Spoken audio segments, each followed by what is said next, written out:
भाई और भौणी माने मोर यूट्यूब चैनल को आपको स्वागत।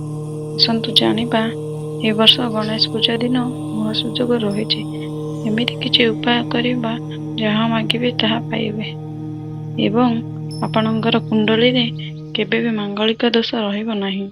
तत्सहित मांगलिक दोष दूर हेबा सहित विद्या जश वृद्धि हेबो। जेकोसी मनोकामना नहीं एभली पूजार्चना करिवे आपणकर कौनसी असुविधा हेबो नाही। तो पूजा केमिति करिवे और श्री गणेश को कौन अर्पण करिवे चलंतु वीडियोटी को शेष जाए देखिबा। गणेश पूजा दिन महासुजोग आमे एथिपाई कहूचु जे कहीं ना ये वर्ष को थरे ही गणेश पूजा अनुष्ठित हुए जहाँ गणेश चतुर्थी दिन हुए। मर्त्य को आवाहन हुंती गणेश आउ पूजा मंडप शोभा पाए गणेश को पाई आउ विद्यार्थी माने गणेश को पूजा करी गणेश भगवान को विद्या कामना करती। विद्या पाई गणेश को प्रार्थना करती कहीं ना विद्यादाता हेउचंती गणेश। आंभे माने गणेश वंदना सुंदर भाव पाठ करू। बंधई देव लंबोदर पाश अंकुश बेनिकर पृथुल जठर सुंदर गजबदन लंबोदर। तेणु सी हेउचंती गजबदन सकल विघ्न को विनाश कला वाला। जदि जन्म जातक आपणकर मांगलिक दोष रही किंबा वैधव्य जोग रही मुख्य भूमिका ग्रहण करती आपणकर मंगल। यदि मंगल ग्रहंकर किसी दोष रही तेणु मांगलिक दोष सृष्टि हुए। तेणु मंगल जदि खराब अच्छी मंगलकर इष्ट हेउचंती प्रभु गणेश। तेणु आपणकर वैवाहिक समस्या थिले कौनसी कार्यर सफलता पाई पिलामानंकर पाठ पढ़ियार उन्नति पाई जदि पिला माने पाठ पढ़ु नाहंती ताहले आपण ए प्रतिकार करिपारिबे बा गणेश को एभली पूजा करिवे जे माने अपत्रिक अछंती से माने मध्य ए उपाय करिपारिबे। तेबे सुनंतु किभली भाबरे आपण पूजा करिवे। गणेशंकर अति प्रिय हेउछि दुब। गणेश पूजा दिन आपण 441 दुब संग्रह करंतु और यहाको 21 लेखाए 21 बिड़ा करिवे।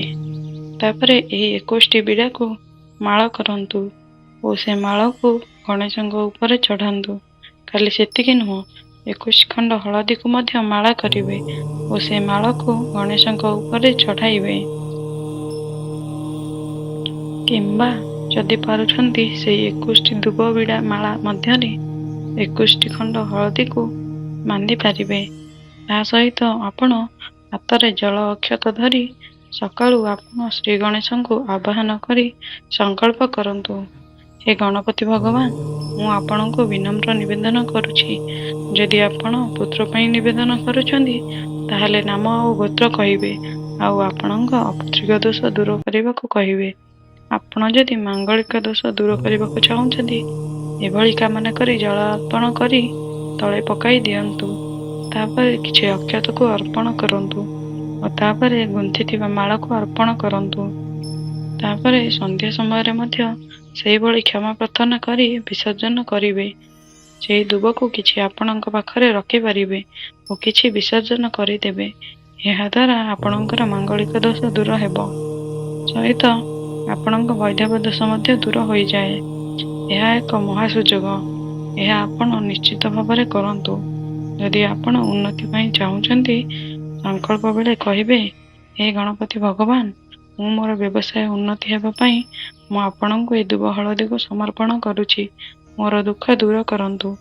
शेषरे क्षमा प्रार्थना करुछि। क्षमा प्रार्थना करने सहित गणेश को प्रणाम करंतु। बंधुगण एहा द्वारा गणपतिंकर पूजार्चना मध्य करंतु। गणेश को पैता देई अक्षत देई फूल देई तांको पूजार्चना करंतु। गणेशंकर अति प्रिय मोदक आउ लड्डू यह आपण प्रभु को समर्पण करी किछि पिला मानक बांटी दियंतु। आपणकर मंगल हेबो। आपण सकाळू उठी जलरे खस पकाई निश्चित स्नान करंतु। तापरे पूजा घरे गणेशंक श्री विग्रह माला चढ़ाई आपणक मन कथा मध्य कहि परिबे नचेत कौनसी मंदिर रे एहा मध्य करि परिबे। बंधुगण ए वीडियोटी जदि आपण मानक भल लागि थाए ताहले गोटे लाइक निश्चित करिवे और आपण जदि चैनल टी रे नुआ अछंती सब्सक्राइब करि नियंतु जहा फल रे